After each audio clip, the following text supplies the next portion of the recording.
जेव्हा पण अशी एकटी बसते, इतके थॉट्स येतात मनात, इतकं फ्लॅशबॅकने सगळ्या गोष्टी आठवतात ना, पुन्हा दुसऱ्या साईडला असं वाटतं की एक ॲप आपलं आयुष्य डिसाईड नाही करू शकत. अगेन दुसऱ्या साईडने असं वाटतं की एवढ्या वर्षांची जर्नी आहे. मी रात्र-रात्र जागून व्हिडिओज बनवलेले आहेत. आमचे कपल कंटेंट किती सारे म्हणजे 85% कपल कंटेंटच होते त्यात. व्हायरल इव्हन 200 मिलियनला व्हिडिओ गेलेले. 200 मिलियन जाणं नॉट अ जोक. काही 150 मिलियन, काही 50 मिलियन, 80 मिलियन.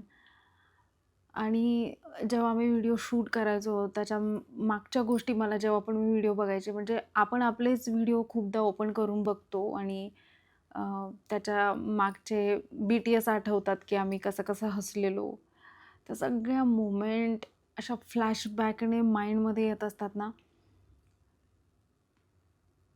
माझ्याकडे वर्ड्सच नाही. मी तुम्हाला कसं बोलू? मला काय फील होतं? आता माहीत नाही आहे. मी तर खूप प्रयत्न करते आहे, पण इतकं सॉफ्टली हॅक केलं गेलं आहे ना, तर मला मला रिझनच नाही समजलं की हॅक कसं केलं आहे आणि तिथपर्यंत आता माइंड पण जात नाही. मला फक्त माझं आयडी आठवतं आहे आणि एका आयडीवर आपण एवढं भवितव्य इन्व्हेस्ट करतो. जर का मला आधी माहीत असतं ना, की पुढे जाऊन असं होईल, मी माझा इतका मौल्यवान वेळ एका ॲपमध्ये नसता घातला. आणि आपण जेव्हा फ्लोने जात असतो ना आपल्या लाईफच्या जर्नीमध्ये पुढे, तर तो एक फ्लो असतो. आपण कधी एवढा विचार नाही करत आणि मी एवढ्या वर्षांची आयडी हाताळती आहे. कधीच वाटलं नव्हतं की एवढी मोठी गोष्ट माझ्यासोबत होईल की अचानक सगळं नाहीसं होईल. ॲक्चुअली एक असतं ना की माणसाला एक कनेक्शन होऊन जातं. म्हणजे आपण काहीतरी आपल्याकडे म्हणजे काहीही डेली रूटीनमध्ये घडतंय तर आपण ते शूट करतो, Insta फॅमिलीसोबत शेअर करतो आणि एक ती फॅमिली बनून जाते. त्याच्यात काही वाईट विचार करणारे असतात, काही चांगले असतात, पण एक कनेक्शन असतं चांगल्या लोकांसोबत आणि आपल्याला ती एक सवय पडून जाते आणि आपण ते छोट्या-छोट्या मोमेंट्स, लाईफमधल्या गोष्टी आणि व्हिडिओ बनवणं, जे की माझं हॅबिट होतं. म्हणजे मला आवडतं की ॲक्टिंग करणं आणि तो वे आउट होता की मी माझ्या हॉबीज त्याच्या थ्रू वगैरे माझा हॉबी होता पहिल्यापासून आणि मी स्वतःच्या हॉबीज जपत होते त्या माध्यमातून आणि मला खूप प्रेम भेटलं आहे ह्या सगळ्यातून. म्हणजे मी फक्त वाईट विचार करणाऱ्या लोकांचाच घेऊन नाही बसू शकत. म्हणजे मला प्रेम करणारेही खूप लोकं आहेत आणि आणि पहिले जेव्हा मी स्टार्ट केलं होतं, मी माझ्यासाठी स्टार्ट केलं होतं. मला माहीत पण नव्हतं पुढे जाऊन एवढी मोठी फॅमिली बनणार आहे. मला हे पण माहीत नव्हतं की एवढी अटॅचमेंट मला त्या गोष्टीला घेऊन राहणार आहे. आणि सध्याच्या काळामध्ये तुम्हाला तर माहीत आहे की आपण मोबाईलला एवढं कनेक्टेड असतो. तर माझं तर तुम्ही बघताच आहे, माझं कामच ते बनून गेलं डे बाय डे. जे की मला माहीत पण नव्हतं जेव्हा मी स्टार्ट केलं होतं की हे माझं काम बनणार आहे. तर मी जे पण अशा आयडियाज यायच्या, जे पण मला वाटायचं की कंटेंट क्रिएट करते, माझी फेमिनिन एनर्जी तुम्हाला माझ्या आयडीच्या माध्यमातून दिसत होती. आमचं जे रिलेशन आहे, आमचे जे कपल कंटेंट आहे, आमचं जे पण बॉन्ड आहे, ते व्हिडिओमार्फत तुम्हाला दिसत होतं. माझे वेगवेगळे लुक्स आणि जे की तुम्हाला माहिती आहे मला मेकअप करायला आवडतं, मला छान-छान रेडी व्हायला आवडतं आणि ते मला मस्त शूट करून पोस्ट करता यायचं आणि मी एक्सप्रेस होत असायचे. पण सडनली कुणीतरी येतंय आणि एका सेकंडमध्ये नाहीसं करतंय. ही गोष्ट खूप मोठी आहे. ॲट द सेम टाईम मी कुठेतरी स्वतःला सांगत असते, की मी एवढा इफेक्ट नाही होऊ द्यायला पाहिजे स्वतःवर या सगळ्या गोष्टीचा. कारण की ह्याच्यापेक्षा मोठे-मोठे वादळ मी माझ्या आयुष्यात पाहिलेत. सो हे ते आठवलं, की मला हे इतकं काही वाटत नाही. पण आफ्टर ऑल आपण खूप स्ट्रगल केलेलं असतं या सगळ्यामध्ये. खूप टाईम दिलेला असतो आणि खूप साऱ्या आठवणी असतात, खूप सारे मोमेंट्स असतात आणि ते एकाएकी आपण नाहीसे माइंडमधून नाही करू शकत आणि इतकं हलकं नाही बनवू शकत आयुष्याला. त्याच्यामुळे थोडासा त्रास होतो. किती नाही म्हटलं तरी त्रास हा होतच असतो. मी किती नाही, नाही बोलले तरी जो व्हायचा आहे तो मला आतल्या आत होतोय. आय थिंक मी थोडंसं हाईड करायचं ट्राय करतीये. पण मी समजावते स्वतःला पॉझिटिव्ह राहायला. कारण की मी खूप गोष्टींमधून म्हणजे मला लाईफमध्ये अशा बऱ्याच गोष्टी मिळाल्या का माझ्या वयाच्या मानाने खूप मोठ्या होत्या आणि मी त्या वादळातून बाहेर आली आहे आणि त्याच्यानंतर मी माझं लाईफ हॅपी केलं आहे. तर कदाचित देव तर मी बोलते भगवंत माझ्यासोबत आहे. तो एक्झाम तर घेत असतो, पण बाहेरही तोच काढणार आहे मला. तर कुठे ना कुठे मला होप्स आहेत. तो मला बाहेर काढेन या सगळ्यातून. पुन्हा असा एक मोमेंट येईल की मी ग्रेटफुल असेल लाईफला घेऊन, जे की स्टिल मी आहे. पण ही गोष्ट जाणं म्हणजे माझ्या आयुष्यातलं एक वादळ आहे. तर ते थोडंसं पचवायला अवघड आहे माझ्यासाठी. आणि मेन तर असं आहे की ह्याच क्षणांमध्ये आहे ना, मला एक गोष्ट अशी जाणवली की अशा बऱ्याच बायका आहेत, बरेच असे लोकं आहेत, त्यांना माझ्याबद्दल खूप अशी नफरत होती कुठे ना कुठे आणि ते फक्त वाट बघत होते की ते बाहेर त्यांना काढायचं होतं कसं कसं तरी करून. मी फक्त आयडी हॅक होण्याचा व्हिडिओ बनवला, जे की मला सगळ्यांना इन्फॉर्म करणं गरजेचं होतं. माझ्यामुळे, माझ्या आयडीमुळे कोणासोबत फ्रॉड नको व्हायला, कोणी फसायला नको त्यामध्ये. त्याच्यामुळे मला इन्फॉर्म करणं खूप गरजेचं होतं आणि मी तो व्हिडिओ बनवला. आणि जे असं वाटलं की सगळ्यांना असा चान्सच भेटला आहे, ज्यांच्या मनात माझ्याबद्दल खूप वाईट साईड भरलेलं होतं आणि ते असे भरून बसलेले होते. आणि चान्स मिळाला आणि मग ते नको, नको ते बोलतायत मला.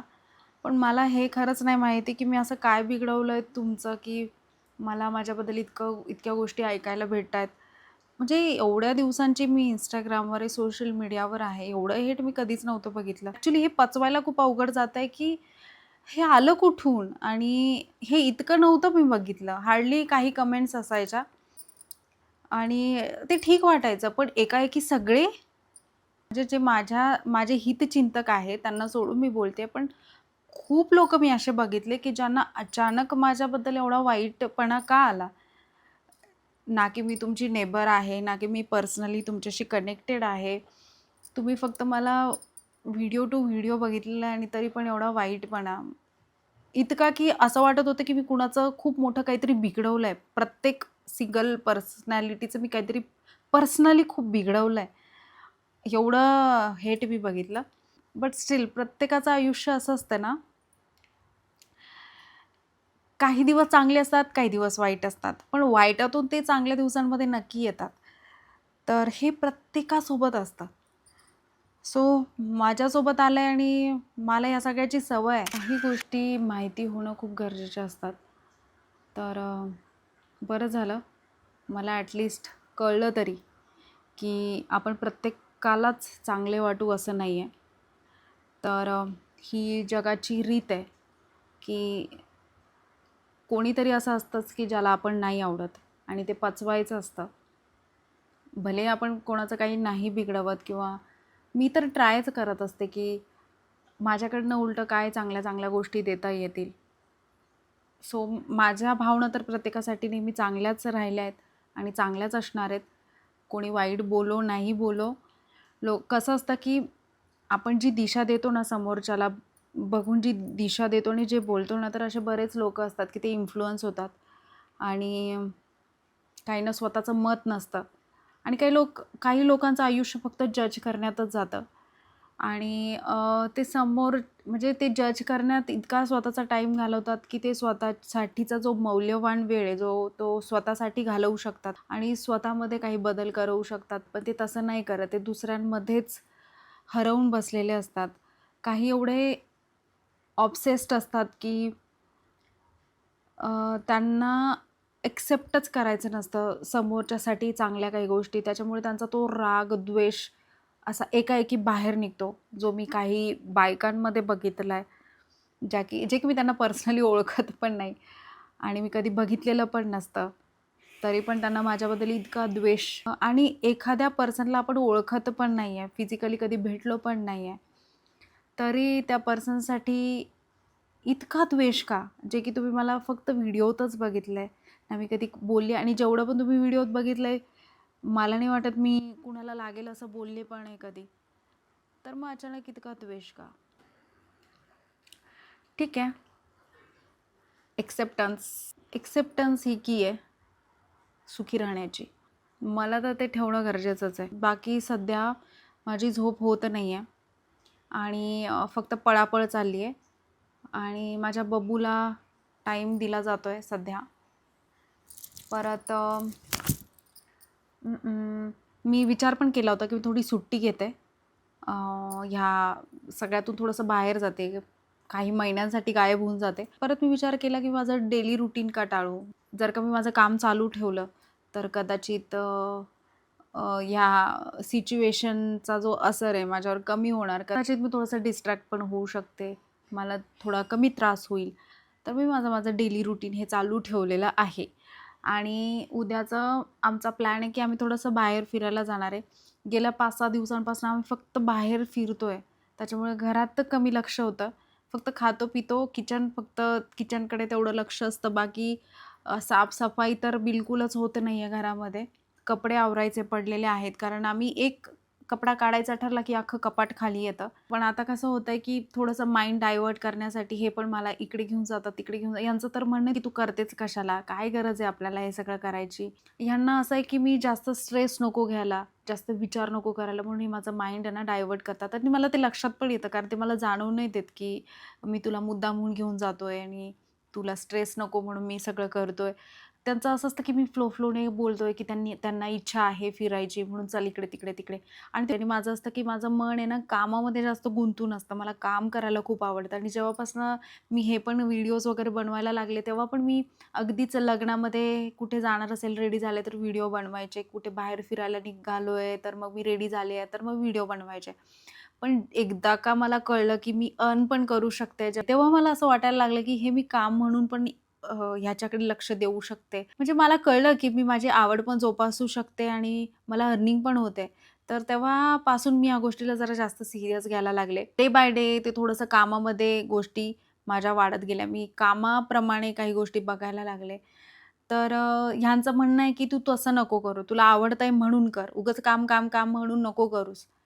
आणि आपल्याकडे जर का तू काम म्हणून करते, अर्निंग म्हणून करते, तर आपल्याला कुठल्या गोष्टींची कमी नाही आहे. जे की मी रिव्हील पण नाही केलं कधी आणि मला शो ऑफ करायची सवय पण नाही आहे गोष्टींना घेऊन. ह्यांचा सपोर्ट मला नेहमी राहिला आहे. त्याच्यामुळे कुठे ना कुठे असं माइंडमध्ये माहीत असतं की मला या सगळ्याची गरज पण नाही आहे. एक असतं ना की स्वतः माणूस काहीतरी कमवतो, त्याचा एक आनंदच वेगळा असतो आणि मला ती सवय झाली आहे. हां, बस असं आहे. आणि आता जर माझं मशीन चालू राहिलं तर ते चालूच राहणार. मला बोलायची सवय आहे. जर का मी कुणाला तरी आपलंसं मानते तर. आणि तुम्ही तर माझे आपलेच आहात. माझा हा लूक तुम्हाला कसा वाटला हे मला सांगायला विसरू नका. आणि आज मी जी साडी वेअर केली आहे ना, ही लास्ट इयर ह्याचा खूप स्टॉक पिसारा साडीवर आला होता. आणि तुम्हाला सांगते मी ह्याच्यामध्ये इतके कलर्स होते. ह्याच्यातले 4-5 कलर तर मी माझ्याकरताच ठेवलेले. आणि ही साडी इतकी छान बसते ना, चापचूप आणि शेडमध्ये होती. ते कधी ग्रीनच दिसते, कधी पिंकच दिसते, कधी बेबी पिंक, कधी डार्क कलर वाटतो.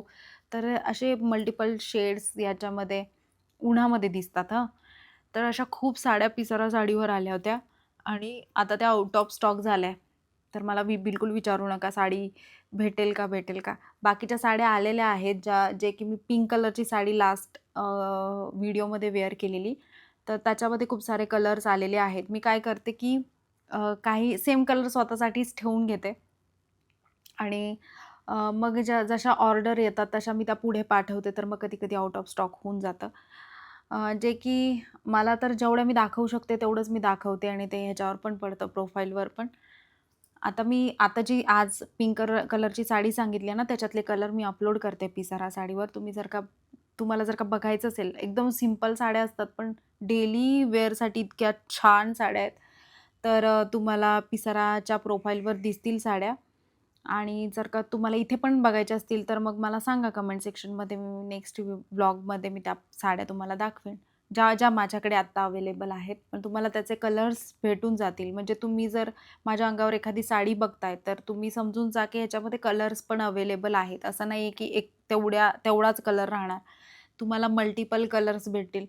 तुम्ही फक्त स्क्रीनशॉट करून WhatsAppला पाठवा आणि तुम्हाला तिथे कलर्स पण दाखवले जातील. सो असं काही आहे. जसं की आय डी हॅक झाले ना, मला व्हिडिओज बनवायची इच्छाच होत नाही आहे तिकडे. पण गैरसमज नको व्हायला लोकांचा, कारण फॅन पेजेस इतके आले आहेत ना, की लोकांना कळतच नाही की माझा खरा आयडी कोणता आहे. म्हणून मग मी लगेच नवीन आयडी क्रिएट केला, की जेणेकरून त्यांना असं नको वाटायला की मीच आहे. कारण फेक आयडीवरून खूप आता स्कॅम होत आहेत आणि आता जसं काही हॅक झालंय, जसं कळलंय, तर आता खूप सारे आयडी पण ओपन झाले आणि लोकांना पैशांबद्दल बोललं जातंय, जणू मीच पैसे मागतीये. तर हा खूप मोठा एक, म्हणजे मला मेंटली हॅरासमेंट होती या सगळ्या गोष्टींची. जेव्हा मी बघते आणि मला स्क्रीनशॉट्स येतात आणि ते बोलतात की मॅम तुम्ही पैसे मागितले का? मी जे कष्टाने कमवेल तेच माझे पैसे. मी असे कोणाकडे कधी मागणार नाही. तुम्हाला कधी पण एखाद्या फेक पेजवरनं, स्कॅमरकडनं कुठला मेसेज येतो आणि बोललं जातं की मी प्रतीक्षा बनकर आहे आणि पैशांची नीड ब्ला, ब्ला, ब्ला. तर जिथे पैसा हा वर्ड येतो तर समजून जाते फेक पेज आहे आणि तो स्कॅम आहे जो तुमच्यासोबत होतोय. सो ट्रस्ट बिलकुल नका करू आणि तिथेच रिपोर्ट करा आणि ब्लॉक करा त्या पेजला.